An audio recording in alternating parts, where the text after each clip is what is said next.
Hi, I'm Mike McCready from Pearl Jam. Rhoda DeCoeur, we're Tears for Fears. This is Lyle Lovett in the Large Band, and you're listening to 103.7. Hey, this is Ziggy Marley here, and you're listening to... Yeah, you're right, this is Dr. John, and this is 103.7, The Mountain.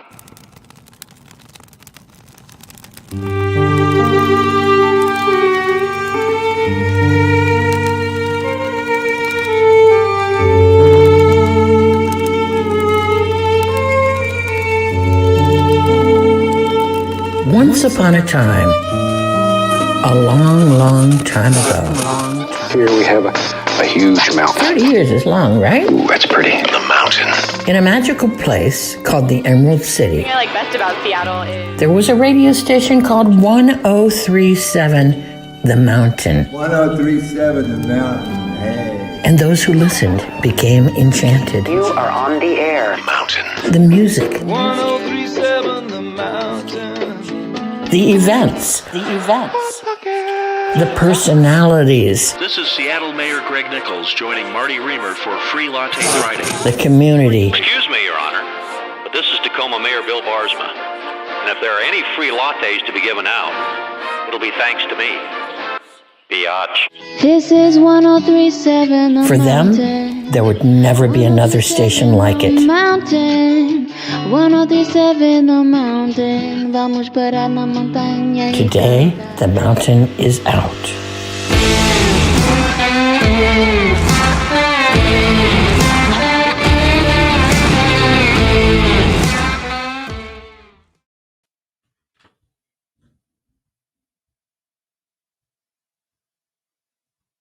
And with that, we welcome you to the Mountain's 30th anniversary reunion webcast. I'm Marty Reamer. I will be your host for the next 90 minutes as we celebrate one of the great Seattle radio stations, a station that signed on this very day, April 10th, 1991 at 2 p.m. We were all trained to remember these numbers, 2 p.m., April 10th, 1991, with the song Rock Me on the Water by Jackson Browne from the Tacoma Mall parking lot, no less.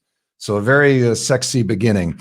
Today, this reunion is going to be packed with, as all reunions are, with a lot of fun memories, reconnecting with old friends, and a chance for you watching to be able to look at us and say, wow, they have really let themselves go. In my defense, though, I looked ancient even 20 years ago. So this is really nothing new for me. We literally have so many people to squeeze into this 90 minutes and video clips to play for you and some audio clips and so forth. We want to thank you very much for joining us. To begin with, I would like to introduce a guy that if the Mountain were a professional baseball team, John Fisher would be the pitcher, and he would be the catcher. And then he would run back to the Mountain and pitch again. And then he would grab a bat and try to hit his own pitch. In other words, John Fisher is the utility player that was there nearly from the very beginning, and for all I know, is still broadcasting on the Mountain now. Ladies and gentlemen, John Fisher. Hello. Thank you, Marty. It is good to see you, John. I read the history that you posted on Facebook, and so you were there within a year of the start.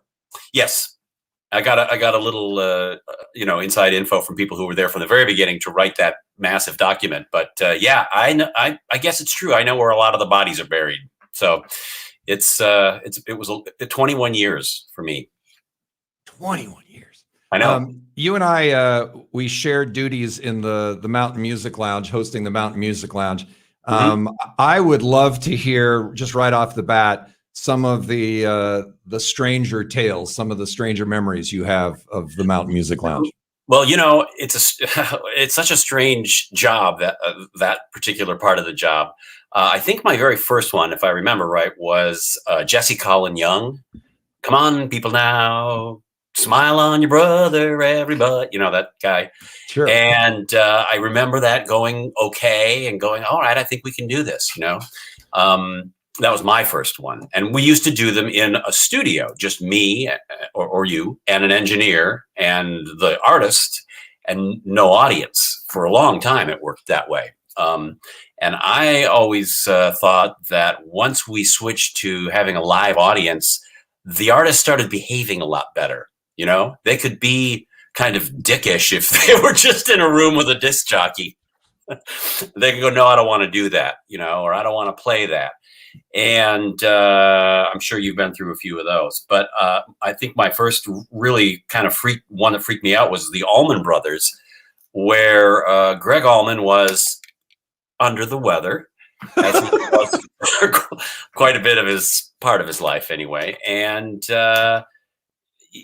we used to do them live too, you know, I mean, completely live for 25 minutes. So there's like guitar tuning and there's hemming and hawing and a little swearing, and you never really you can't stop and start over. So Greg Allman was kind of out of it, and I tried to ask him a lot of questions because he was the only Allman in the room, and he was just very sluggish. And then once we finished the songs, which sounded pretty good to me, they said, Greg, your guitar wasn't plugged in for any of that. Oh. Greg didn't know. And really, the guys with the band and the guys with the record label were like, it's all right. It's probably better that way. John Fisher, longtime host of the Mountain Music Lounge. He was also the host of the morning show off and on again for many years. For many years, he hosted the morning show with Mike West. And I wanted to play a little video clip here because this gives those that are watching a behind-the-scenes tour of the studio, which for those that haven't been in the building and that building, the studio in that building doesn't even exist anymore, this will bring back some fond memories. Take a look at this. Okay, well, here we are. This is the main studio. Studio A, main mountain air studio, where all the action happens. The nerve center. Hustle and bustle, I'll tell you. Right in here. So let's go right in here.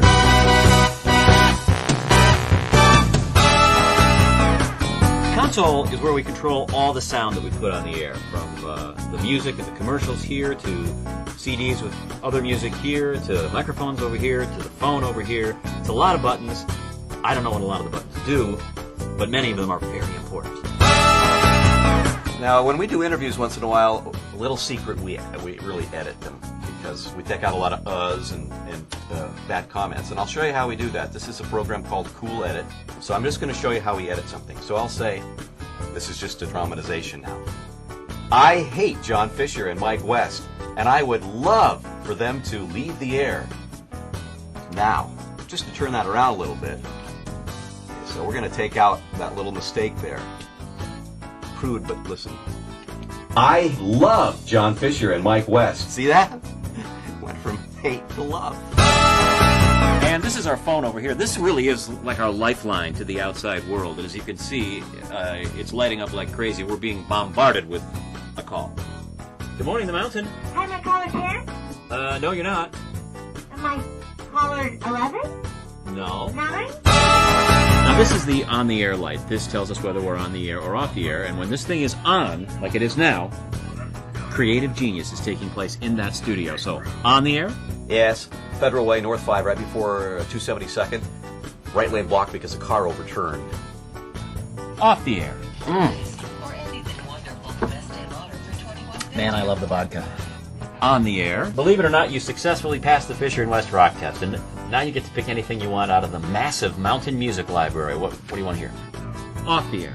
Love John Fisher and Mike West. I love John Fisher and Mike West. Well, a lot of people think that we play our music off of compact discs, but the truth is it's far too much work for us to go over to the shelf and pull CDs out, put them in the machines, and then put them back on the shelf when we're done.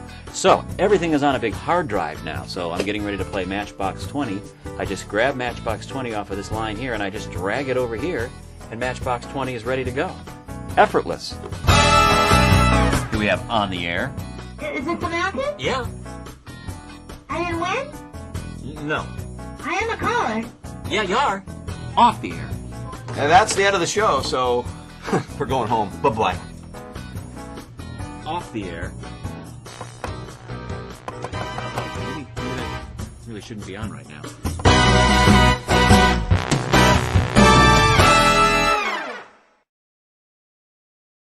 Well, you were always the entertainer, John. Always the entertainer. If you had told me I had shot that video, I would have said, I don't remember anything about that video. Yeah, I don't remember that video, and I shot it, but nonetheless, it was a nice behind-the-scenes look at the studio in our newsroom there in the Canned Ham buildings at 1100 Olive Way. All right, joining us now, Chris Mays, who we'll get to in just a moment. She was a little late in joining our feed here, but we will get to her because she's very, very critically important to the history of the mountain. She founded the place, but the first program director that she turned the reins of the operation over to was a guy named Jason Parker, who looks very much like Mark Cohn. And we're not sure if it was his talent or the fact that he looked like Mark Cohn that mattered to Chris Mays, but there he is, Jason Parker. This is the first time I've seen you, Jason, in many, many years. I can hardly believe this. I have to tell you, when the intro came on and I heard those spots from Chris Isaak and Dr. John and Ziggy Marley, I literally, like, tears came to my eyes listening to those things. That was phenomenal. This is incredible. Thank you for putting this together. Oh, my pleasure. Absolutely my pleasure. But we have you here for one main reason, and that is I was a fan of the mountain. I joined the mountain in 1997. But in fact, I was listening to it for many years before. And it's a dream for any DJ to be able to work at a station that you are a fan of. In all seriousness, one of the number one reasons I wanted to come in and even interview for the job was I wanted to see what John Fisher looked like. And what a disappointment that turned out to be. Sorry about that, Marty. Likewise. But when I was a listener, when I realized that the mountain was the real deal was when you guys had David Bowie in. And I want to hear that story from you because you were there. Yeah, that really one of the special moments of my life. So Bowie came in. I don't remember which album it was, maybe Outside. I don't remember, but he played the Moore Theater, which was incredible, right? To see Bowie in a little theater like that was just incredible. So he played that night, and there was a meet and greet after the show. So we got shoveled backstage, and there's a line, people going through, and he's shaking people's hands and whatnot. And he probably met 150 people that day. I was one of them, and I shook his hand and I said, "I'm Jason, and I love you." And I probably said something really stupid. And he was like, "Yeah, whatever, get out of my face." And then I figured, okay, well, that was my great moment to meet David Bowie. But he was coming into the Mountain Music Lounge the next morning. He had given us very specific instructions on what kind of coffee to prepare for him and how to prepare it. He brought in his cigarette, and nobody wanted to tell him to put it out. And so I got a call from Karen at the front desk when he showed up, and she said, "Jason, Bowie is here." So I walked down the hall and came around the corner. And as soon as I came around the corner, Bowie saw me, smiled, said, "Jason," and grabbed me and hugged me. And so now, sure, I'm certain that his label rep was prepping him right outside the door. The dude's name is Jason. Hug him. You're going to get better. You get more air, whatever. But I don't care how it came to be. David Bowie hugged me, and that's all that matters to me. Yeah, I bet. And called me by name. Jason Parker, ladies and gentlemen. Now joining us is the woman who, without her, the mountain wouldn't have existed. She invented the mountain. She pitched the mountain. She nurtured the mountain along the way. Eventually, she left the mountain to its own devices, and then it just deteriorated. Ladies and gentlemen, always as tech savvy as she's ever been. So I'm not even sure this connection is going to work. Well, isn't she in the desert somewhere? She's in the desert, right? She's outside Joshua Tree with Bono. Chris? And my phone. Okay. We can barely make you out. There's a lot. And an iPad. And I'm on the phone. Okay, Chris. We just don't have a good enough connection. We can barely hear you. All we hear is clicking, which is oftentimes how a lot of our staff meetings went. It was just.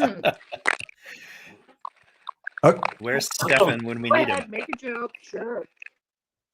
Laugh it up.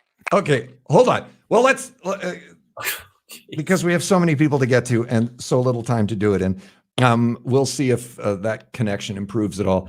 Let us now go to one of the most beloved members of the Mountain staff. She hosted the midday show for many, many years. But more importantly, she was our own little Mark Zuckerberg, in that she was ahead of the social media curve. And she, like our beloved Chris Mays, does not have the technology of the webcam. I have no idea how you've gotten through the pandemic without a webcam. But ladies and gentlemen, Tammy Bennett, look at how good she looks.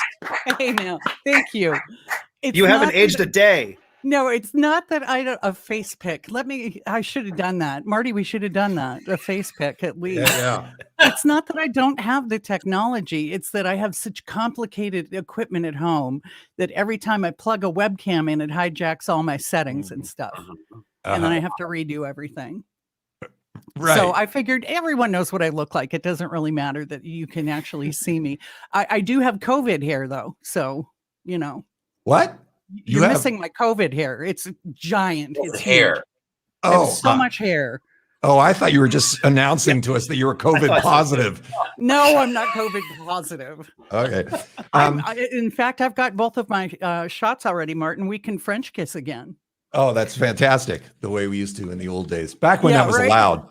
Now, my reference to you as being the Mark Zuckerberg of the Mountain was the fact that you managed, I guess, I don't know if it was official or anything, but you spent way more time than you should have on what was called the Mountain message board, which predated social media by a long time. I think, wasn't in the early days, you actually had to like dial up a special number to access the Mountain message board? Absolutely. And it predated a lot of things. One of our clients who actually became a friend of mine, Jackie Fisher from Jackie Fisher Marketing and Media, was handling Greg's Japanese Auto at the time. And we did like stuff with them that nobody in advertising was doing too. It wasn't just the chat, which was kind of wild at times, you know, because it was new. It was unregulated there for a while, and it got a little hairy a couple of times.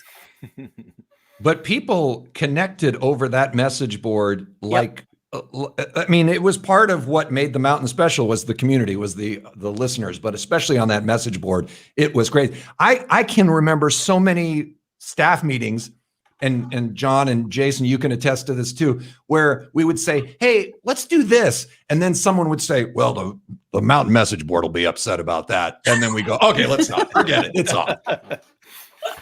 It also spawned one of our first gatherings too. John, you remember Martinis and Weenies, I'm sure. Yeah, that's right.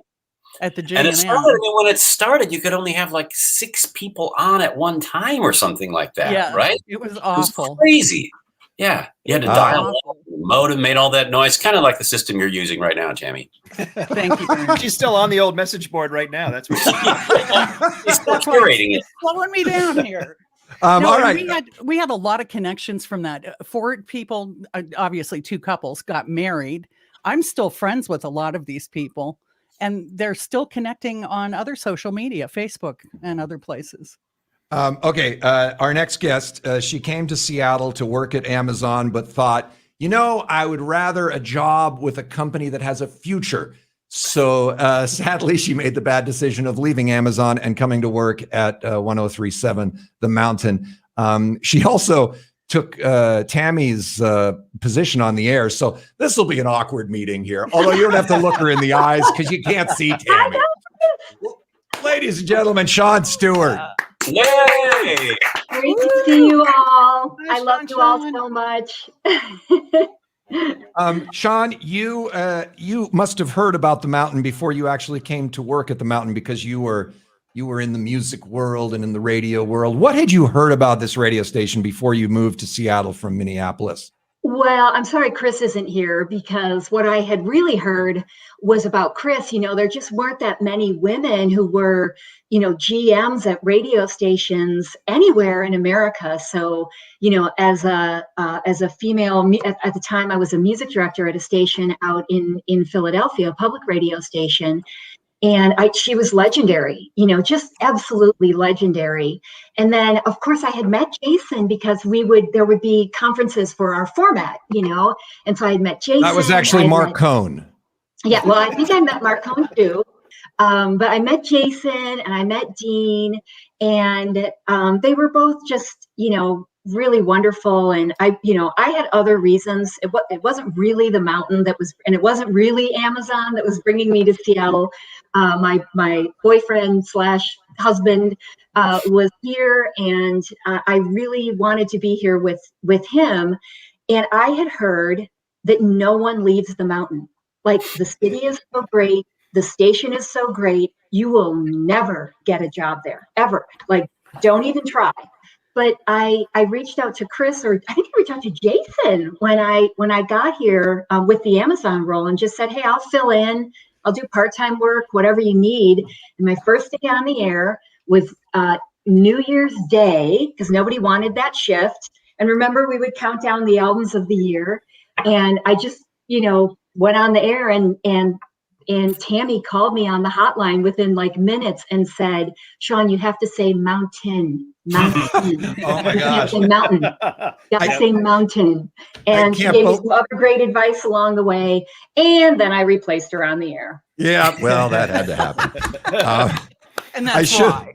I should have mentioned right from the outset that was the number one thing. That was literally the only training we got. Like, they wouldn't show us how to work the board or where this, to find a certain CD. It was that you have to emphasize the T in mountain. You could not 100%. Say mountain. And to this day, if I hear, even out of context with the radio station, I hear someone talk about like and they say mountain, I'm like, oh my God, you can't possibly. You're going to get in trouble. You're going to do. Line's going to ring. Chris is going to call. Yeah. We don't want Chris to call. No one ever left the mountain except for this guy, because he had other great things to do in his career. He went from one great radio job to the next.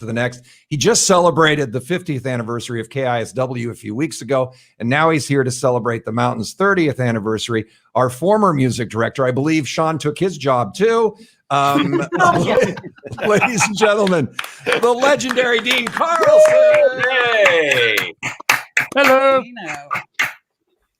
Hi, Dean. Hey, Marty. Hey, Marty. You look good. So you were such an innovative music director. It was always so fun to watch you work in your office there with the CDs piled up high all around you.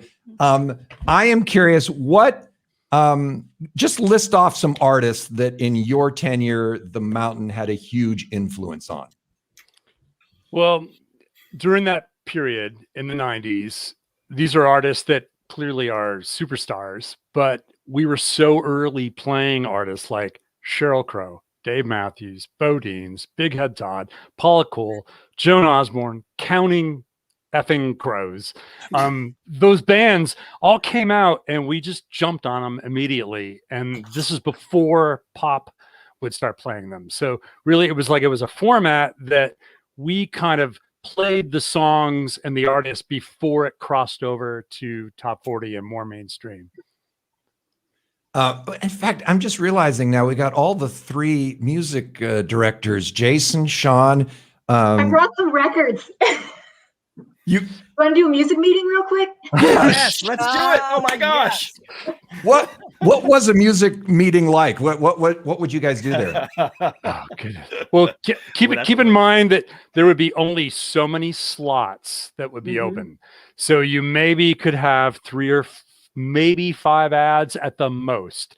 And there could easily be 30 to 40 records that you are listening to, i.e. the stacks of CDs that were in my office.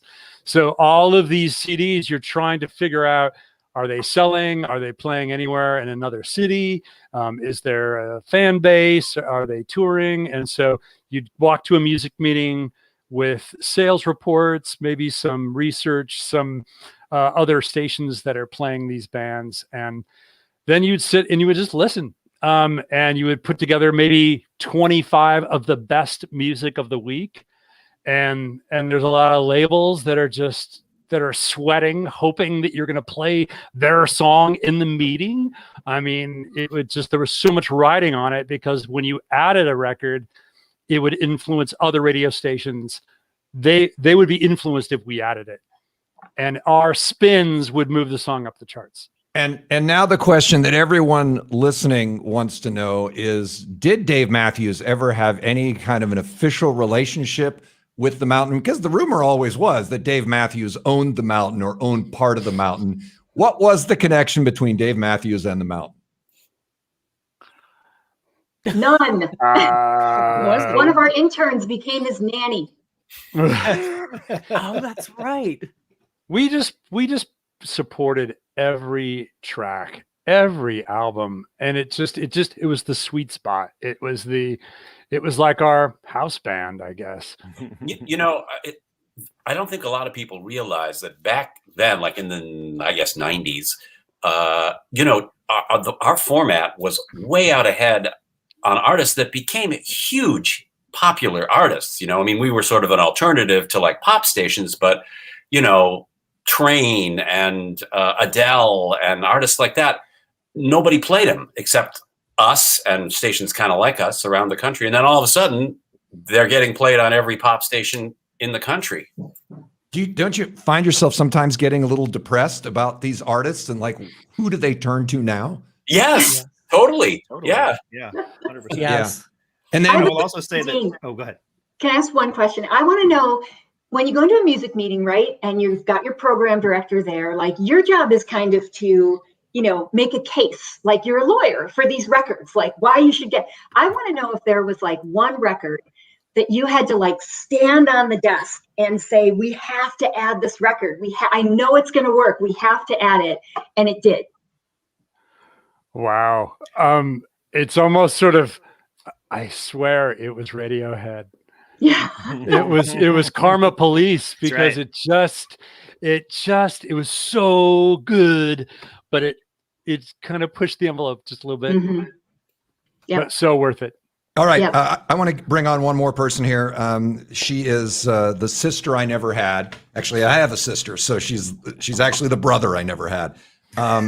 We rode the mountain hard together. In fact, I think we rode the mountain so hard we broke it. To the point where if they ever make a movie about us, they're going to call it Brokeback Mountain, unless that name has been used before. I'm not sure. I think everyone knows who I'm talking about. God, it looks actually from the colors there, it looks like you're in the old mountain hallway outside the studio. Did you get left there? No, I was told recently that my dining room, where I'm actually sitting, looks like an 80s throwback. And I think that's bullshit, because yellow is friendly. It's a friendly color, which is what I was always told. So does it make food less appetizing, though? It looks kind of nauseous. No, John, maybe I should realize him from my bedroom like you. Right? At least she's not in her bedroom. You want to go upstairs, John? This is where it happens. What am I going to Hold say? on. I want to ask Jody this question, which is weird to ask Jody a question. We talk so much anyhow, snarky texts back and forth constantly. So for me to ask her a question like I don't ever see her is going to be strange. But here is a question I do want to ask, and I've always wondered this. The mountain was on the 16th floor of the Spam Can buildings in Seattle. And on the 15th floor, owned by the same company, was the End. Yeah. And later in the evolution of the company, they put a connecting stairway. But in the early days, I think when you worked there was no connection. You had to actually get in the elevator, go up a floor to get from one station to the other. Both. I was there for both. I was there for the elevator, and then I was there for the stairway, which was very exciting. It was amazing for us in the mountain to talk about the End, because the End was always like too cool for the room. And I am very curious what the folks from the End thought about the mountain. Do you want me to tell you honestly? Yeah, well, please. I came in 2000. So, I mean, you guys had already been doing so much by the time I got there. And I came to work at the End, which had just done The Real World, which had just been like, when I got there, I was 22 and it was my jam and all that stuff. And to be honest, there wasn't much discussion about what went on upstairs. It was really like that hurts. That hurts. That's the worst thing you could say. I'm being honest. Although I always really liked the mountain music, as you know. So I used to come upstairs for listening parties and for music lounges, and I always loved what you guys were playing, in addition to what the End was playing, which was kind of what I was listening to also. So I I mean, I was definitely aware of the mountain. But yeah, it was basically an island down there. And then my show moved to another company, and then we got fired as things happen. You know, Marty, you know. No, don't know anything about that. You know, sometimes, you know. And and then so I got to come back to the mountain when it was even more appropriate for me, because I was like 27, and now it was my full jam, and got to work with Marty. And it's so sad that Chris isn't here right now. And she's here. She is here. Jody, who brought you to the mountain? Well, it was Chris's idea. I had been fired from my morning show, which was the Andy Savage show. We got bumped when Jack FM became a talentless station before they put Leon, when it was just music. And Chris goes, do you know Marty Reamer? And I was like, I've heard of him. I've seen him a couple times, but we're not really friends. And she was like, well, I think that you guys would be a really good show. And I was like, yeah, I'm open, And then she was right. And it was the most excellent, 8 years of my life. And working around was my favorite. Don't tell the people I'm currently employed for. I don't want this to... Because in my memory, I was the one that brought you to the mountains. I don't know why that is. Well, it is true.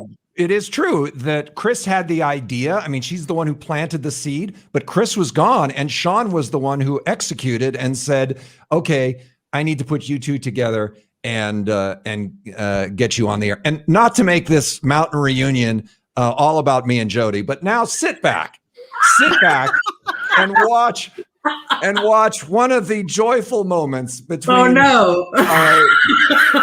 with me and Jody. And this is why I love her so. Here we go. Watch her reach into her crotch. Here we go. Oh no.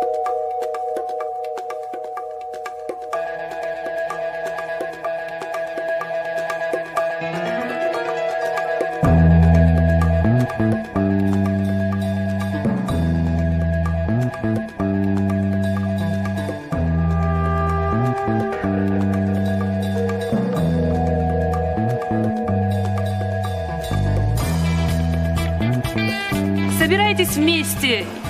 Так, ты ее сейчас поднимай. You fools. Ну, черт бы вас подрал. Времени нет. Чё ты не мог все составить, приготовиться с самого начала? Я не знаю. Я не знаю. What?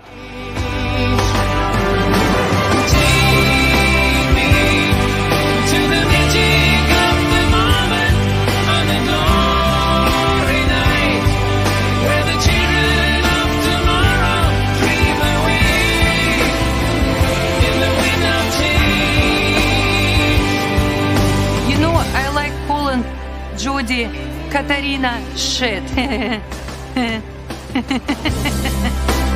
Walking down the street, distant memories are buried in the past forever. I follow the Moscow down to Donkey Park. Oh God, Marty! Can I just say, I just have to give a little bit of backstage here. So nobody in the chat had ever seen that before, but Marty and Jody, which makes me feel like maybe they only made it for themselves. They just made it for No, that was part of the opening video of the Funny Festival, and it's a long video. It's like 10 minutes, but it's pure gold. And thank you for horrifying Joshua, who's very upset now. Hi, Josh. He's like, hi. It was when that Josh face. It was when the Olympics were up in Vancouver, and the whole premise was that Jody and I were heading up to the Olympics to be pair ice skaters. All right, joining us now, a beloved member of the mountain staff who most listeners had a connection with at some point. She was the youngest director at the mountain. I believe, now she can correct me if I have the history wrong. She started at the mountain when she was 14. She worked there 38 years. And by the time she was 18, they were like, will this gal ever leave? She never did. They finally gave her promotions director when she was like 17 years old. She is here now, all the way from Austin, Texas. Jennifer Orr. Yeah.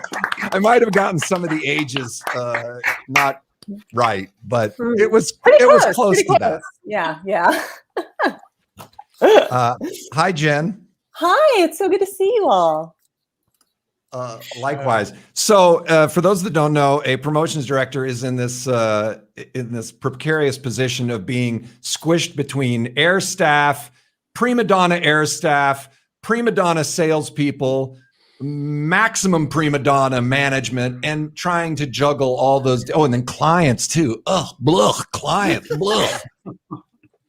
So, Jen, do tell some of the horror stories of when things went awry. Oh, well, I'm sure that happened all the time. And, that precarious position, it was an honor to be in, to be honest, especially starting when I was only 14. I had to really learn the ropes as I went. And y'all were very gracious with me as I figured it out on the fly. Gosh, we all had so much fun. And that's really like the best part of it. I was actually not there for 38 years, only 9, though some days maybe it felt like 38.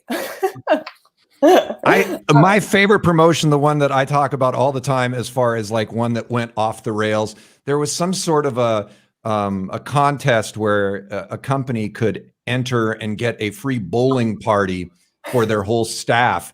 And none other than Starbucks entered, and Starbucks won. But somehow there was a miscommunication between the station and the Starbucks team that they had an entire bowling alley reserved for them. I was called in to be the host. So it was me and Jen, a huge bowling alley, like 20 lanes, and not a single member of Starbucks there. So we had like 3 cakes. We had like the caterers kept coming with more food.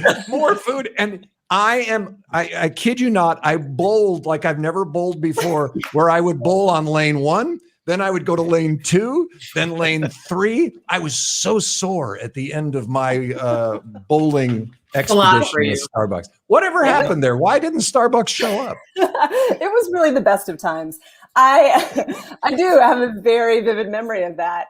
And we did have several lanes, like definitely more than 10 lanes, and at least like a pizza and bowls of chips and liters of soda and all of the like bowling alley food there for that many people. And it was, I think actually one person did show up, Marty, and then and he wanted to bowl. So we were actually, like, all right. It would have been better if no one had showed up, because we could have hidden the whole thing. But in fact, one guy from Starbucks showed up. He goes, "Why is nobody else here?" And anyhow, hey, one thing we asked Jen to do is to dig into her closet and pull out old lanyards from all the different mountain events. And now we're going to play a little competitive game called Name That Lanyard. All right. So, or name the year. Name the year. Yeah. I will post a lanyard up on the screen. For instance, here we go. Cardboard derby. So cardboard derby. I will post the lanyard. Someone has to step up and say, what year was this? This was Los Lonely Boys, ladies and gentlemen, in Puerto Vallarta. This is okay. Sean says 2004. Anyone else? 2003. Okay. John, you would be you'd be okay to forget, because we were poisoned in that. Yes. There was anthrax in the tequila. The answer is let's see.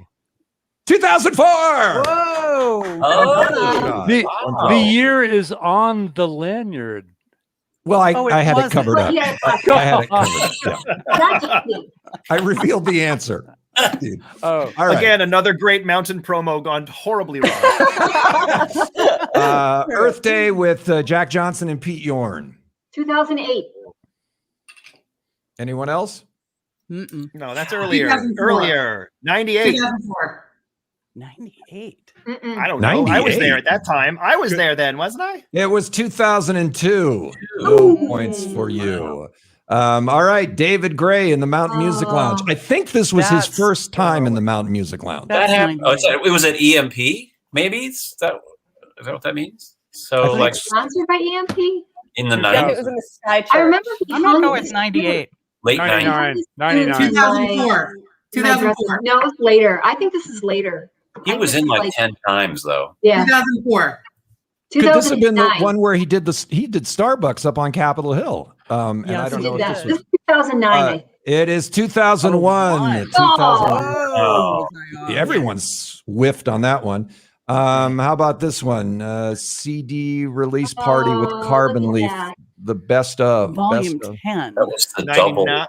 99, 2000, somewhere in No, there. 2005. No, 2001 or 2. Yeah. No, that's No, we didn't have Carbon 2004. 2004. I was closest. We're not good at this. What about this is the Ryan Adams show where Oh, he my played the God. entire show with his back to the Back audience. to the audience. Classic. So this, I want to say 2002. Yeah. 2000. Oh, we don't even have a year on that one. Jen November Orr. 30th. What do you say, Jen Orr? I'm just going to declare that as 2006. Oh. Okay, good. 2006. And then finally, the first Funny Festival. What year was that? 2009. No. No, the first one, Jody. Like 2006. 2005. 2005. So there you go.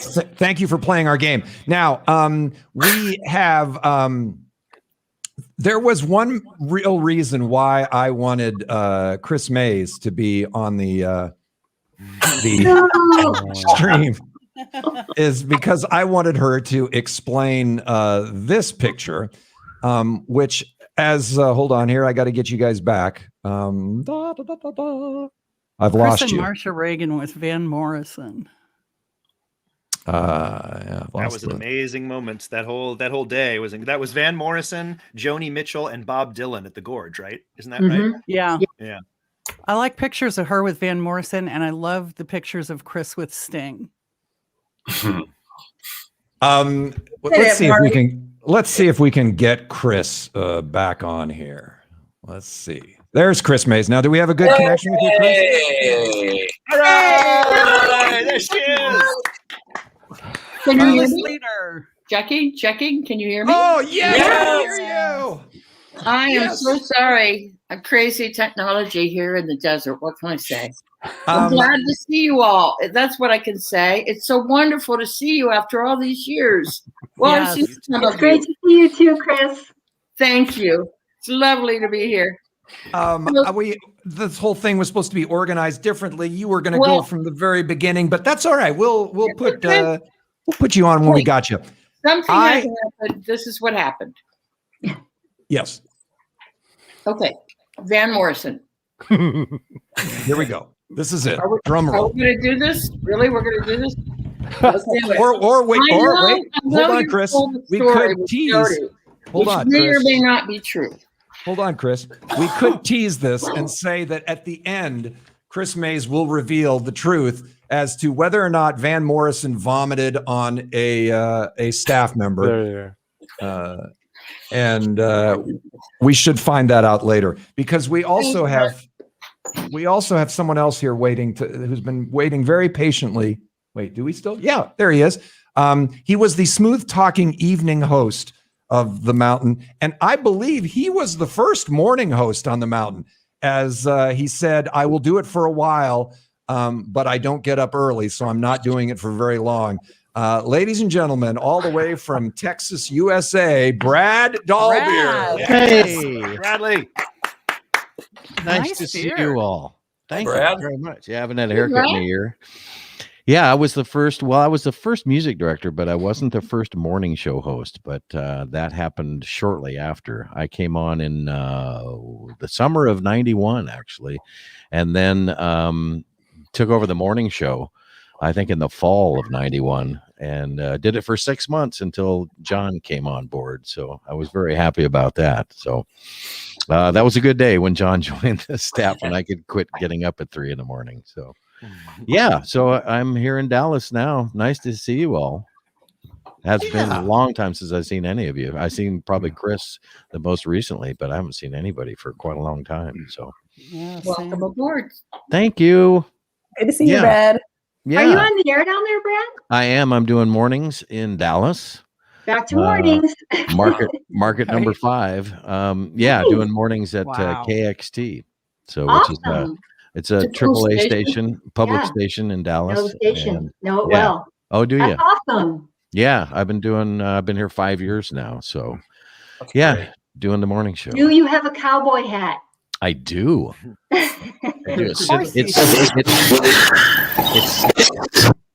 It's sitting on top of a Japanese ball that my dad found at the Oregon coast when I was a little kid. So that's its perch. But yeah. Forget the cowboy hat. He's got a mullet. Come on. Let's talk about the real important issues. Yeah, buddy. Do you? I kind of do. Hey, Brad. Hey, yo. Brad, tell me, what is one of your favorite bands right now out of Texas? Right now, out of Texas? Oh, there's a group called the Texas Gentlemen, and they're really cool. They do their own thing, and then they've also, like Chris Christopherson hired them to be his road band for a tour that he did a couple of years ago, and they're just really, really fun guys. There's a lot of great local music in Dallas, and we play at least one song an hour from North Texas artists, so that's kind of cool too. So that's nice. Yeah, it is really nice. I actually would love to go around and ask anyone just one band that we need to be listening to right now. Dean, what are you into right now? Oh, you can't do that. Right now. Look at Sean is already ready. She's already done the homework. She's grabbing an album. Come back to me. Come back to me. Oh, and Jason too. One. All right, we'll come back. What do you got there, Sean? I can't see it. I gotta so pop this is Arlo Parks. She's an amazing she's so good. R&B singer from London. This is must listen. Yeah. This is Laura Marling. If you like Joni Mitchell, you love Laura Marling. This is the Avalanches record. Oh, it's so good. There's no way to describe it. It's just amazing. And this is the one I really wanted you all to see. This is an artist named Celeste. And if you like Adele, this is amazing for folks who are missing that sort of like that sound. And then the record that got me through 2020 is the Taylor Swift album. So if you haven't listened to it, that is very a good album. I think we all agree that the Mountain would be playing that if the Mountain my was still. soapbox for today. Hey, real quick here, we have to say goodbye to Tammy Bennett because I have to make room for the platform we're on here only allows for so many people at the same time. And Tammy, since we can't see your beautiful face anyhow, it hardly feels like we're losing all that much. That's right. It's good to hear you, Tammy. See ya. Tammy, Bye, Tammy. Did she already go? I think she's she just said, okay, I'm out of here. That's the way she checked out. Oh my gosh. Kick guest from studios, the cue I get. We have, let me see, who do we have now? Oh my gosh, is she not one of the most beloved members of our staff ever? You know, one of the things that listeners always said about the Mountain Air staff was that we were the same on the air as we were off the air, which I believe was intended to be an insult. But we took it as a compliment, and there was no one more genuine in that regard than the producer of the morning show for many, many years. Ladies and gentlemen, look who's there. It's Lee Kelly. This is fabulous. Thanks so much for putting this on. I love it. Lee Callahan is now the voice of Jack FM. That's where she moved on to. Mm-hmm. She was the producer of the Fisher and West morning show for many years. And as a producer, your job is to take the heat for the morning show. Yes. Should anything go wrong, please do spill the beans on times when you had to take the heat for John Fisher and Mike West. When we had Jimmy Walker on. He was coming to town. You know who I'm talking about. Dynamite. Everybody Sure. nod your head, nod your head. Yeah. Dynamite. Oh yeah. So Chris comes down the hall and goes, "What the hell is that guy doing on this show?" And I'm like, "Dynamite! What the hell?" So she gave a shit and she said, "You're fired." But she didn't really mean it. So not a big fan of Jimmy JJ Walker. Yeah. True. Was it just that she didn't know who he was? I had no idea. You couldn't believe that he was, famous for anything because. I had no idea who he was. Yeah, it's so funny. I loved it. But Marty, I think a lot of us, hopefully a lot of people were listening on one of actually the most special mornings I ever spent on the radio, which is the day that when they legalized same-sex marriage in California, Lee and Anne-Marie, I'm going to start crying. Lee and Anne-Marie went down there and called from the steps of City Hall, where there were thousands of people down there, couples getting ready to tie the knot as soon as they could. And we had her on the air, and I just remember her going, "We're going in," and Mike and I were just like, "Oh my God, this is so incredible!" It was such, and then we didn't get to hear the actual thing, but then she came back out and she was like, "We're married," and it was so incredible. It was like we just felt, and this is so weird to bring this up, but people, we got complaints from people. What are you shoving your agenda down our throats for? And we never thought about that for 1 second, because that's not who we were. We were the kind of station that supported that, Yeah. And it was so great. It was one of the most beautiful things I ever experienced on the radio. And that is many, many decades of radio. So thank you for making that happen. Man, that was 2004. That was That was intense to get. Did you get a lanyard? That is gorgeous. I mean, you do. You do forget what a different environment that took place in. I have to say we have to say goodbye to Dean Carlson. Dean, thank you very much for being part of our reunion, but also and actually more importantly for having been part of the Mountain and its lore for many years. Cheers, everybody. Bye, Dean. Bye, Dean. So good to see you. Take Dean. care. Peace out. Marty, do you know your face has gone blurry? Oh, it Is that is going blurry. Blurred your camera, bro. Yeah, I don't know what's going on there. I mean, well. maybe some people would make a joke here, but I'm not going to. No, I don't understand what's going on there. That's the weird thing. Jason? I think you just have that filter that erases small blemishes up a little high. Good one. There. I'll do the Tammy Bennett technique. How about that? He's always had a face for radio, so it's cool. Yeah. Hey, let me welcome. I'm starting to come into focus. I'm tripping. Let me welcome the Jesus lookalike on our staff who managed the Mountain Music Lounge. He was one of the producers who worked with the artists before they had to put on their veneer on the air. And he was the guy who put the sound of the Mountain together. Ladies and gentlemen, I think you guys all know Blair Schultz is here. Blair Schultz. Hi, Blair. Where it's are so you? good to see all of you. So good to You're see all you. looking so great. He still has that Jesus look a little bit. Blair, do tell. I want to spill on some of the stories you have from your years of producing, of engineering Mountain Music Lounge sessions.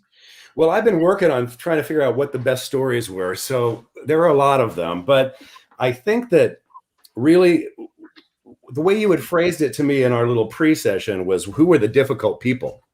And the thing that I found interesting about dealing with all the talent that came through there, which was quite amazing, really young baby bands coming in, but then also really big names, is that they were all really very sweet and very nice and wanted to help out.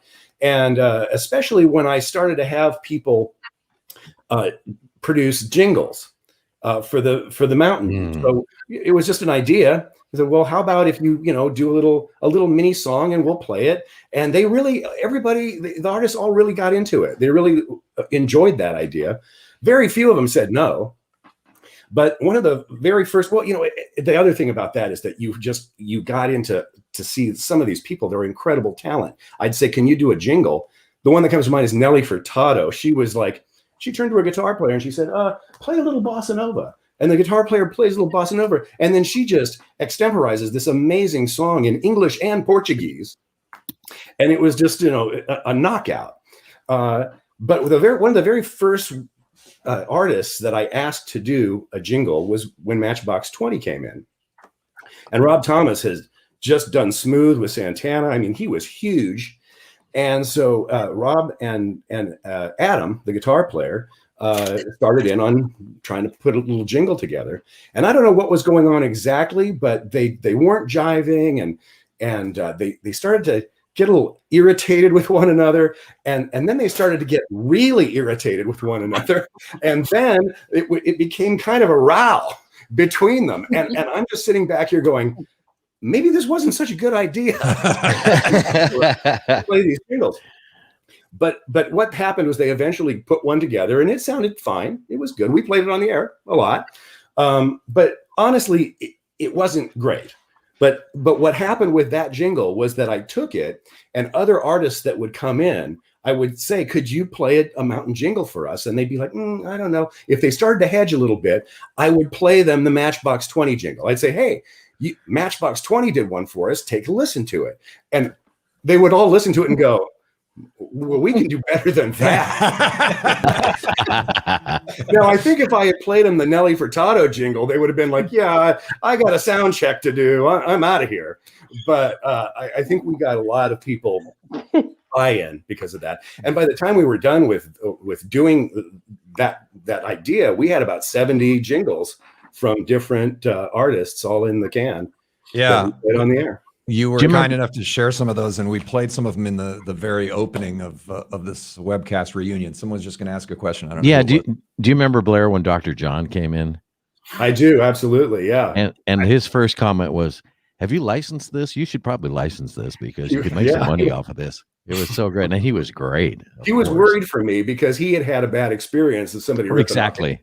Yeah. But wait, do you remember when Susan Tedeschi came in? Oh my gosh, is that the one where she dropped her pick and couldn't find, was crawling around on the floor? Very strong, crawling around on the floor, yeah. Marty's girlfriend. Go ahead, Marty. Say. I have stories to tell about Susan Tedeschi. That's the one that we remember the most, where she, in the middle of a performance, she dropped her pick and she was crawling around on the floor. And I was like, I don't know what to do here. I've done that before. It's all BS. Of course. Hey, I'm sorry that we have to rotate through these people so fast. And Jen, we barely got to hear from you, but you did get to share all your fancy lanyards, and appreciate Good to see you, Jen. Love you, Jen. Good to see you all. Love y'all too. Bye. Yeah. And happy 18th birthday, okay, Jen? You guys remember that Dr. John was at the mountain like right after the WTO riots, and he came in and he was like, I know what everybody's so bummed about. I know. How about he used to come for like a week at a time and do a jazz alley like 4 or 5 nights in a row. So he got to stay. He loved the blue-green algae. There was some weird supplement that he could only get here, some blue-green algae. So he'd get the blue-green algae and stay at Jazz Alley for a week. He's awesome. Yeah. I want to play another video clip here. I'm going to play this. I'm going to ask a question ahead of time. Who got upset about this mountain commercial that aired back in the heyday? Okay, that's question number 1. And then 2, who the hell did they cast as the star of this commercial? Because it is the spitting image of Dave Matthews. Take a look here.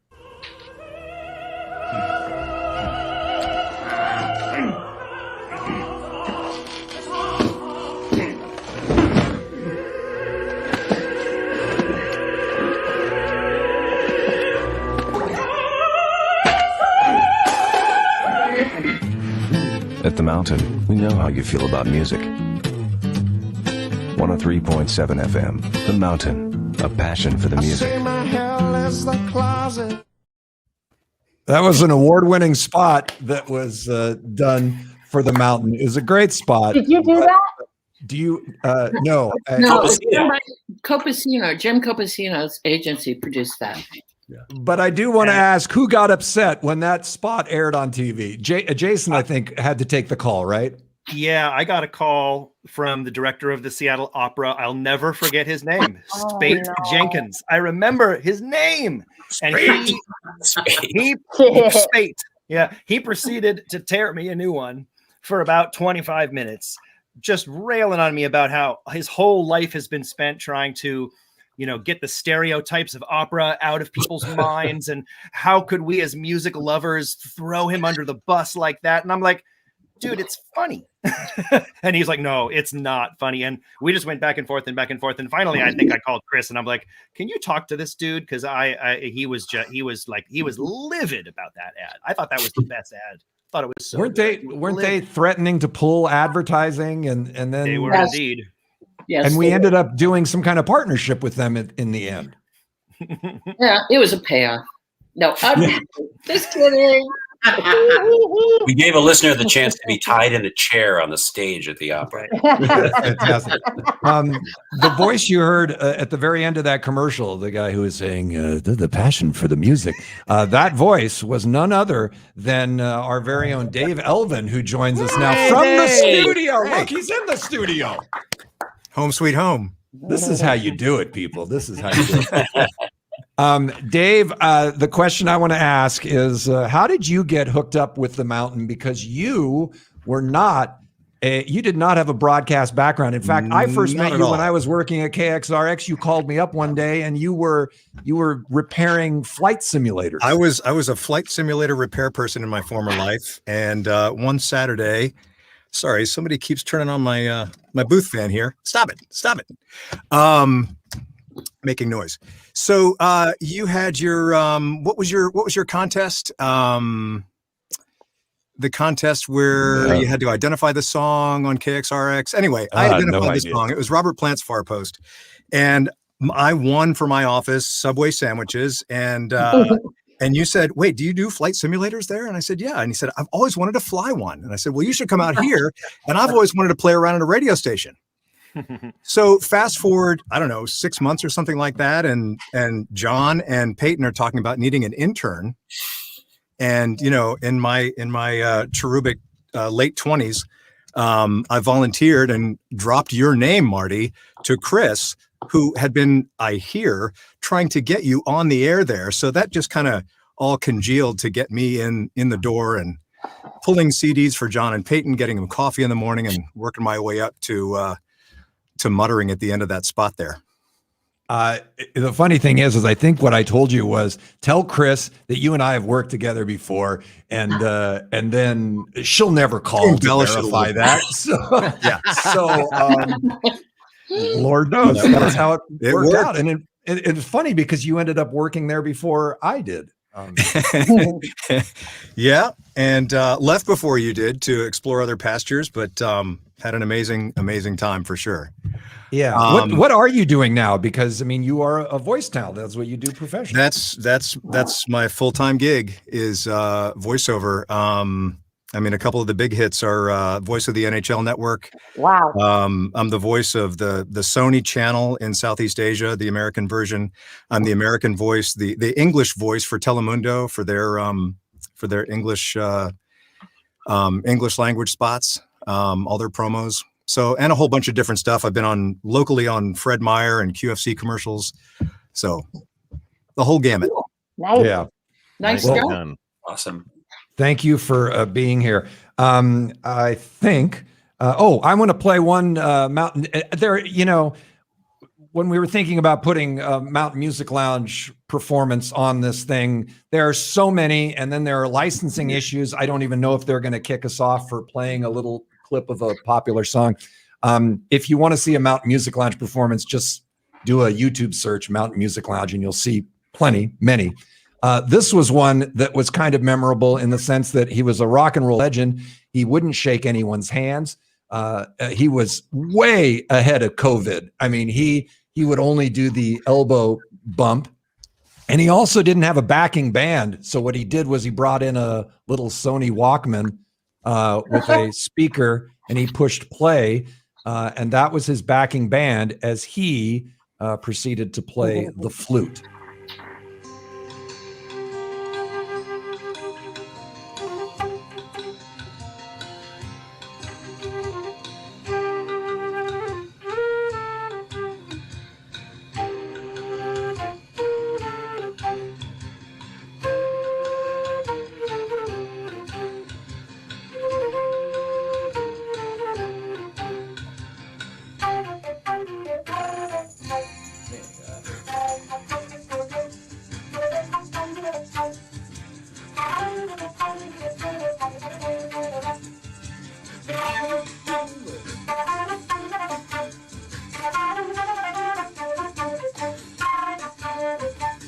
Happy and I'm smiling, walk a mile to drink your water.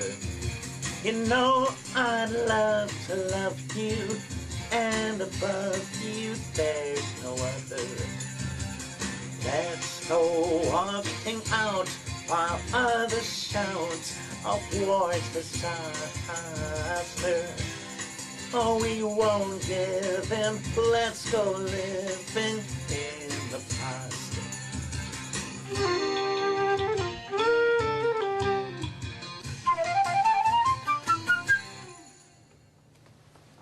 Wow, that was great. 1037 The Mountain. That is Ian Anderson. Ian, thank you so very much. What a great honor to have you here in our studios. Woo-hoo, that was There cool. you go. That's back before, as John mentioned early on, that was before we had a live audience for the Mountain Music Lounge sessions. So things were really, scaled back when it was just you and the artist sitting in that back production room. Was that you engineering that, Blair, or was that someone else? No, that was before me. That was earlier. But wow, that was Dave. Oh, it was Dave Elman. Yeah. I had a little window there, and I got super lucky. Tom Waits, Ian Anderson, a couple other folks. Yeah, Indigo Girls. Wow. The Tom Waits. How about bringing the piano up 16 floors for Tom Waits? That's right. Yeah, yeah. And it was a specific piano, wasn't it? Yeah, it was Spate Jenkins piano tuner, I think. That's right. We had to hire a piano tuner to come up and get that thing all tweaked up. Hey, Brad, we're going to say goodbye to you, but where can we, because people can listen to you in Seattle if they want to hear those smooth Absolutely. tunes.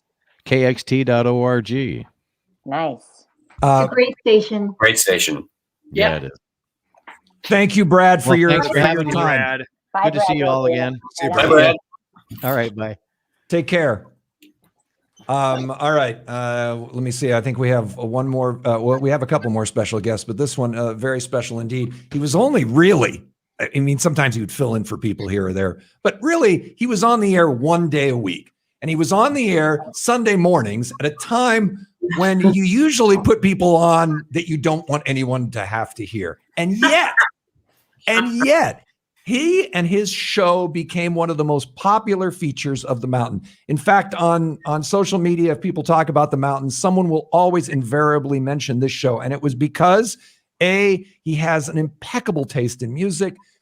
He was hard-headed about playing the artists that he respected and liked. And he also had an Irish accent.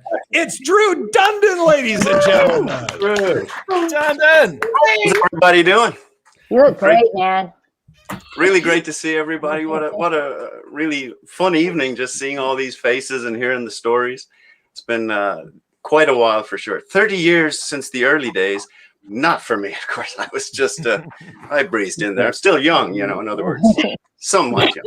Okay, I'm not. I'm ancient. It's fine. Drew, you look no different than the last time I saw you, which Marty, was I can say you've got yesterday. the Captain Picard gene. I think, like you're never going to age, ever.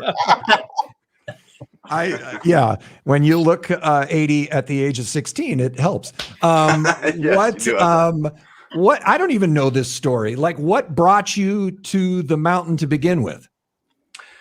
Well, John Fisher right there. I think someone else mentioned him as the reason that they showed up on the Mountain too, which I was listening to, just tuning around the dial on the bus one evening, just looking for what's going on. I had just got to Seattle really about 2 weeks or so. and I heard John interviewing somebody. It was a live show, a live music lounge type setting, but there was no music lounge back then. And just really, I just love that. He was connecting with the artists, asking questions, getting some live music, and then just the rest of his show was really engaging. And I thought, well, let's try and find this place. I had some experience from working in Dublin on radio, and just went over and tried my hand at it, and always skirted around the fringe at the Mountain. I was never like full time there, but but it was great. Just a great radio station to be part of, for sure. And even you must have been somewhat surprised by the impact that Sunday brunch program had on the audience. A little bit, but it was a great slot. I know when you were setting it up there and saying like, typically we put the dumpster people there. I was like, I can easily come up from this. But no, in fairness, it was a great slot. I actually lived right across the street, literally right across the street from the building for a long time. And so I would crawl out of bed at like 7:35 for the first time I was doing Sunday brunch. And I would show up on there, I'd get that first 15 minutes to just kind of look over. Chris would put together, she always had some great playlists for the day. And she would have like artist slots, your choice, which meant very little to me. I mean, obviously Chris knows that. I would kind of go, well, I think I'll choose this slot and move that one down to here. And sometimes, just run amok with things. But for the most part, she programmed a lot of just really solid music and gave me just a platform to work off. I felt, I could come in there unprepared, which unfortunately happens sometimes. But I would always be able to make it work because of what Chris had already put together, ours, and later Sean Stewart. Thank you. Yeah. Mm-hmm. I remember the first time I heard that LL Cool J cover. Oh yeah. I Need Love. That was Luca Bloom. Luca Bloom. Oh God, that was on your show. That was great. Yeah, we had him in the studio a couple of times as well. He was really entertaining with his acoustic guitar. Just an acoustic guitar, man. He could just make so many tones and flavors pop out of that thing. Phenomenal. Well, and again, just in. Oh, sorry. I was going to say, I think you were responsible for bringing a couple of artists into the station, right? Luca Bloom and Liam and other people, right? Yeah, I think even David Gray was someone I had heard about when I was in Ireland. He had just released his breakthrough record over there. What was that one called again? Was it White Ladder? White Ladder was on that record, but that's the name of the record? I think that was the record, yeah. I think so. You guys are all way better than me at that. But yeah, that record was phenomenal. I remember hearing it in Ireland, and I brought it back over. A friend of mine had given it to me. And so I was playing that on Sunday brunch before it was released here. And I do remember like people were responding to that. And for some reason, he ended up, we had him come in on Sunday morning into the actual studio. Yeah, that's right. Wasn't the music lounge or anything like that. And that I can't even remember how that came about, but that was phenomenal. That's just a real pleasure. Hey, we have to let Blair go. Blair, thank you very much for being part of our reunion. Blair, you're down in San Diego now, right? Yeah. Mm-hmm. If you ever find yourself down in San Diego on the 4th of July, the fireworks, you still do the music, you choreograph the fireworks? Post-COVID, we'll get back to doing fireworks. Yeah. It's been tough for the fireworks industry. Yeah. All right. Well, a moment of silence for the fireworks industry here. It's very great sad. to see you all. Likewise, Blair. Take Thank care, you very Blair. much. All right. Hey, just when we first came up with the idea of doing this 30th anniversary webcast, there was talk about tying a charity in with it, the Wilderness Society, because of the mountain's history with all the live from the Mountain Music Lounge CDs. And then we thought, oh, that's going to be complicated. We're going to have to do fundraising and it's going to take away from some of the stories and so forth. And then what ended up happening is a longtime mountain listener who's the executive director of Emmanuel Community Services, which provide services for the homeless community down in South Lake Union. In fact, just this week, they were named Nonprofit of the Year for Homeless and Housing by the South Lake Union Chamber of Commerce. She approached me and said, hey, I heard about this mountain reunion you're doing. Is there any way we can make it a fundraiser for my organization? I said, well, we decided we weren't going to do that. And then, lo and behold, our old morning show producer by the name of Brian Muczynski stepped up and said, hey, I would like to support this webcast you're doing. How do I go about doing that? Take a look at this.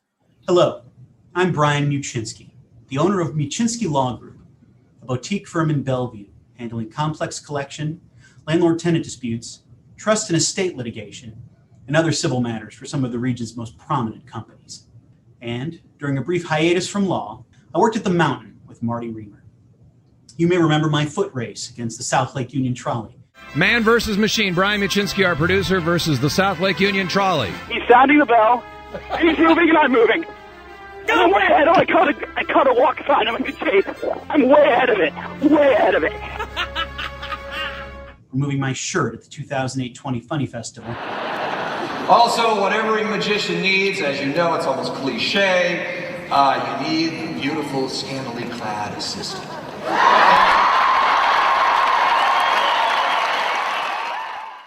But, sadly, my enduring radio legacy is blatant stereotyping, a radio bit where I interviewed unsuspecting members of the public, and then Marty cut up the audio in order to turn three-dimensional human beings into mere caricatures. Most questions were benign, but many were obnoxious and intrusive, such as asking people to describe their sex life in one word. In hindsight, it was unconscionable. I simply asked you to remember that this was the aughts, when lewd, invasive behavior from white men was not only tolerated, but celebrated. So, to the hundreds of women and the 7 dudes I interviewed, I apologize. I'm here tonight to atone for my sins. I'm proud to have made a $5,000 donation to Emmanuel Community Services, a charity helping to curb our region's homeless crisis. But that's not enough. To any former blatant stereotyping contestant, I'm offering a free legal consultation and up to an hour of follow-up. Whether you're being evicted, need help drafting a will, or Sheryl Crow served you with another restraining order, I'll help if I can. I offer my sincere thanks to everyone at the Mountain for all the wonderful memories. Kidding aside, I'm immensely proud to have played a small part in the station's incredible run. Thank you. So there you go. That was wonderful. The Mountain doing good even so many years later. One of none of our hijinks would have been possible had it not been for a very dedicated sales department at 1037 The Mountain.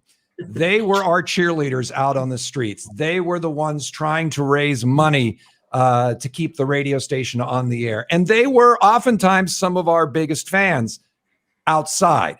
Inside the building, they quite often complained that the music was too loud, or if we could get better ratings or try sucking less. And there was no one who would tell us to try to suck less than our next guest, who was there for so long at the Mountain. Ladies and gentlemen, Sharon. Hi, everybody. Hey. Hello, Sharon. Hey, Sharon. Hi, it's really good to see everybody. You too, Sharon. Thank you for making some time for us.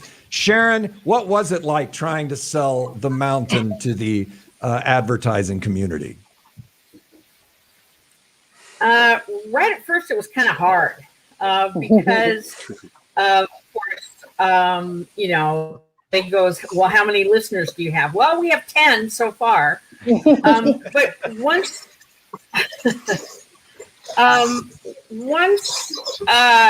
people understood what the Mountain was and what the listener was, it was a lot easier to sell. But I mean, it was always hard to sell anything to anyone that didn't understand the station. Yeah, and who did understand the station? Let me. Anyone? Certainly not me. Of course not. All right. It was the whole psychographic. Oh, go ahead. we have a bit of a delay with Sharon there, so hold on. And also a little bit of a hiss. I would love to go around, do a little round table here and ask anyone, what was your favorite mountain promotion? John, of all time, favorite mountain promotion? Well, I think the Soapbox Derby, because it was so ill-advised in so many ways, and but it was just the greatest. And I don't think you can do those anymore for legal reasons, for liability reasons.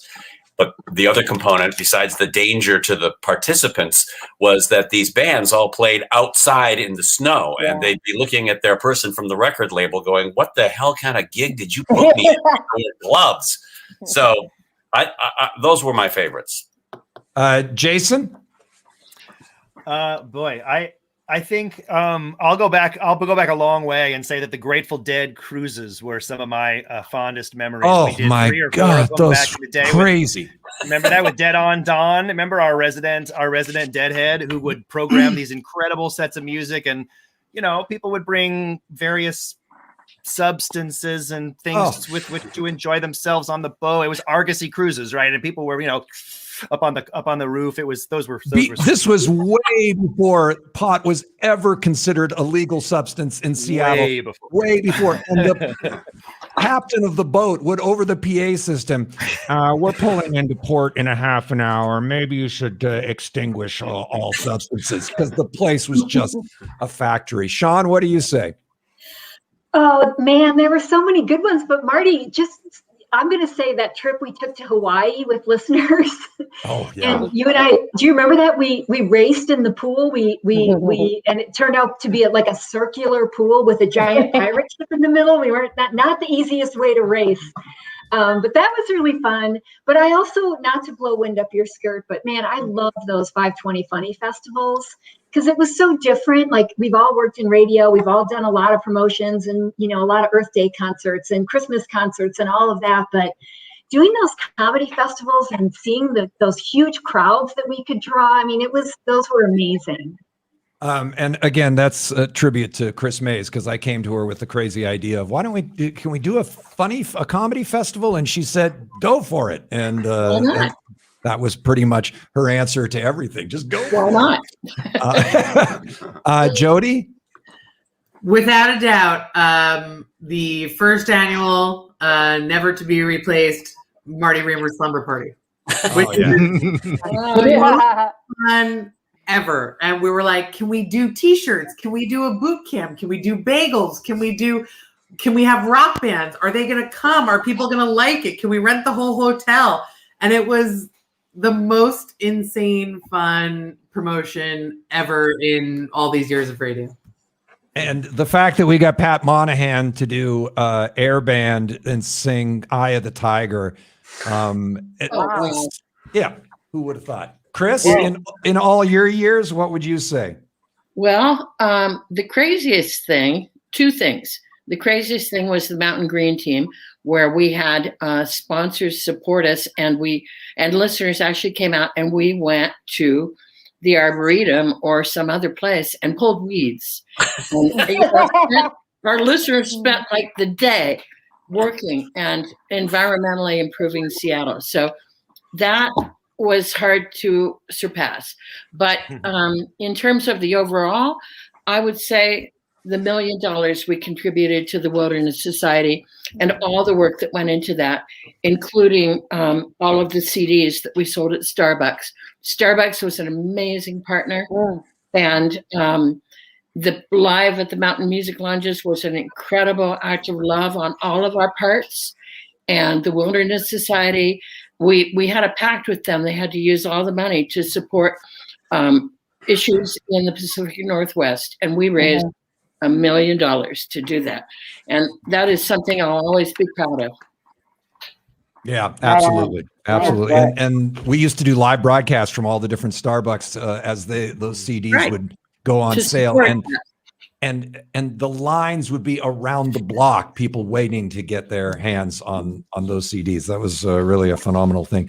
We're running low on time. I promised that Chris would tell the story.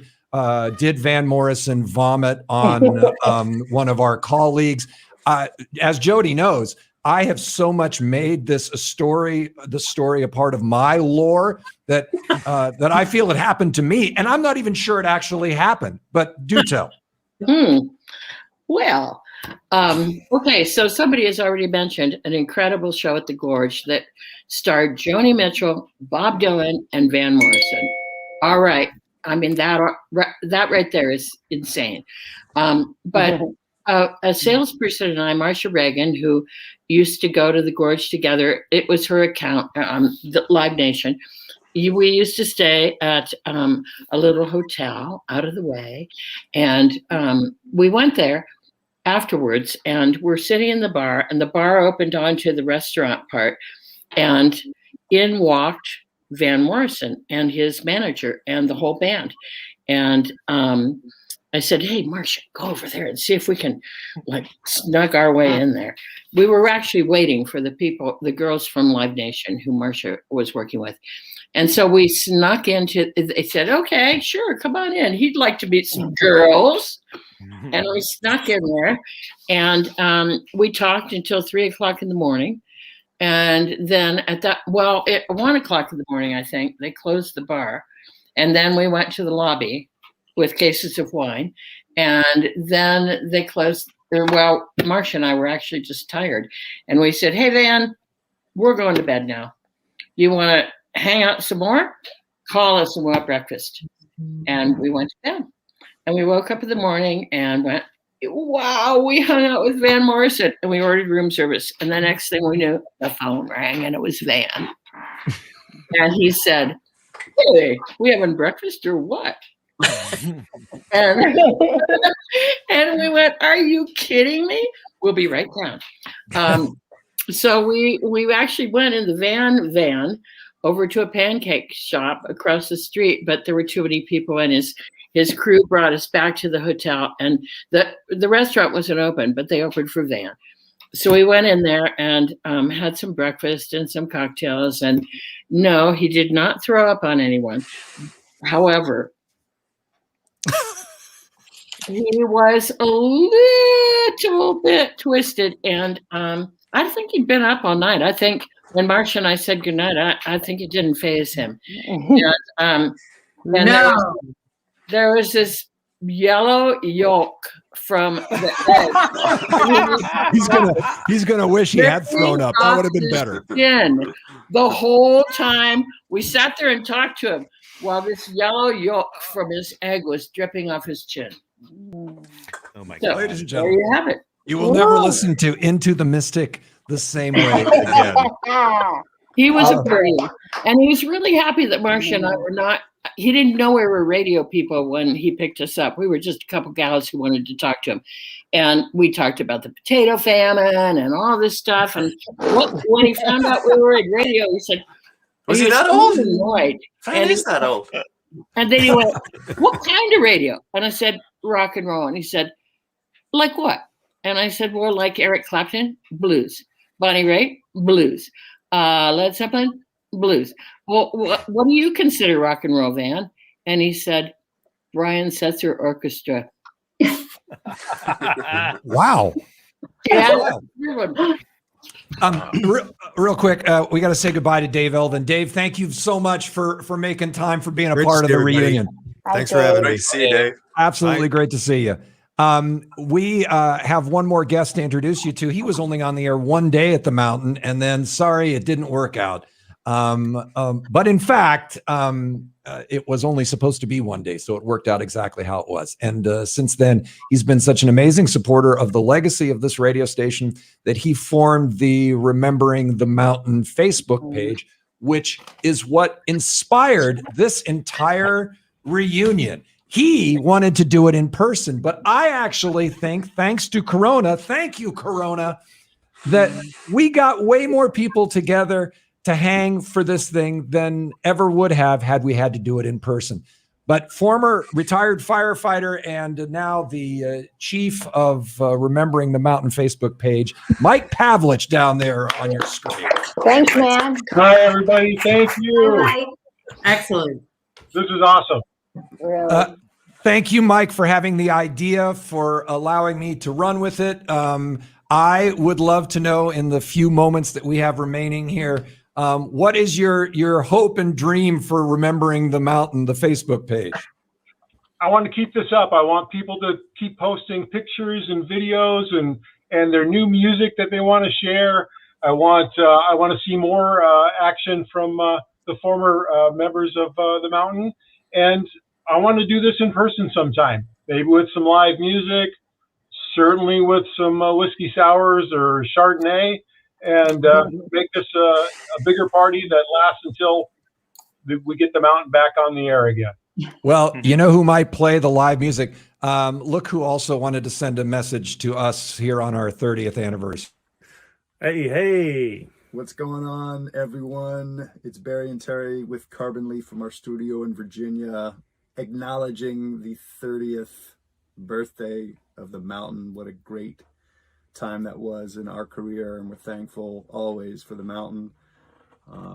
Tons of experiences out there in Seattle with you all. First time at Bumbershoot was sweet. First time at the Tractor Tavern. I think our first show in Seattle was at the Tractor with the Mountain. Lots of Mountain music lounges with Marty and John. Even a trip to Puerto Vallarta. Yeah. So I think we even played Chris May's backyard maybe. But anyways, thank you guys. All the listeners, all the Mountain folks. Miss you all. And happy birthday. Take care. Bye. Did he roll his eyes about playing Chris's backyard? That was fun. I had forgotten about that. Chris said beautiful backyard. He said mountain wrong. I asked him. I said, that was so nice of you. And did I see an eye roll? Can I apologize to you for playing my backyard? And he said, absolutely not. It was a great time. It was. All right, we're almost out of time. I wanted to open with this, but since we were having technical difficulties with Chris, I want to close with this instead. Chris, you've invented the Mountain. You made the pitch. You sold the Mountain. The Mountain was your baby for so many years. I want to know, in parting here, how did the reality of what the Mountain became line up with what your vision was at the outset? Better than I ever could have imagined, because I had done a version of the Mountain, progressive rock radio, it used to be called, in the 70s. And I had worked at Kazam, and I had worked at progressive stations outside of Seattle prior to my sighting on of the Mountain. But I'd never really had the resources it was always more of a music station. I'd never had the resources to really hire great personalities supported by marketing and just the spirit of the place and the listeners and the advertisers. And it was more than I could have ever hoped for. Really. Well, here. I hoped for a lot. You know what, Marty? Really quickly, my senior thesis in college in 1974 was, what do you want to be when you grow up? And my answer was, the program director of a progressive rock station in a major market. And the Mountain did that for me. Nailed it. Awesome. Mm-hmm. Chris Mays, best boss ever. Anyone who's ever worked at the Mountain gets this question time and time again, and that is, can the Mountain come back, and can you recreate that? And I think my philosophy there is you can never go back. You always have to move forward. I also have the philosophy that if Chris Mays can't get it done, then it cannot be done. So if Chris can't recreate the Mountain, then it shall not be. We will have our memories. I will try, certainly. I'd love to do it. But I worry that we're getting old, and that the demographic that's coming up beneath us is more Latino and urban, and they like different kinds of music than, I don't know. I go back and forth, because I think the music we played was brilliant, but I just don't know if it can be replicated in this day and age. Parting words, John Fisher. Well, I mean, Chris summed it up perfectly, but I mean, you made so many of our radio dreams come true. I mean, I think all of us who were there can't even have imagined how extraordinary that experience would turn out to be. You brought me in from Chicago, which was a long way to come, for taking a big chance, and it changed my life. Thank you. Jason? Yeah, I mean, some of the best memories of my life are those years. And I really think we all, even as it was happening, I think we all had a sense that it was like, these were the glory days. And I don't think we get that very often in our lives, where sometimes in hindsight, we were like, oh, that was the time. But we were pretty clear that we were living something special at that moment. And it was just everything came together. It was just one of those sort of perfect storms. And Chris, of course, we're so indebted to you for bringing this whole thing together. But seriously, some of the most special times in my life were those times. Me too. Sean? Well, I always had sort of an imposter syndrome because I came kind of late to the party. It was like the mountain phase 2. And there was so much incredible history before I came. But over time, I was at the mountain 13 years and I just became, so close with my colleagues and people that I love, that I have lifelong friendships with, that I mean, they're just such deep, meaningful relationships. I think about everything that John Fisher and I have been through, and I can't even talk about it without tearing up, but it's been a lot. And I just am so grateful that I met all of you and got to spend that time with you. Didn't we always suggest that you and John Fisher were married? Wasn't that a running rumor for a while? He's a good kisser. Joe, simmer down there, Missy. You're married.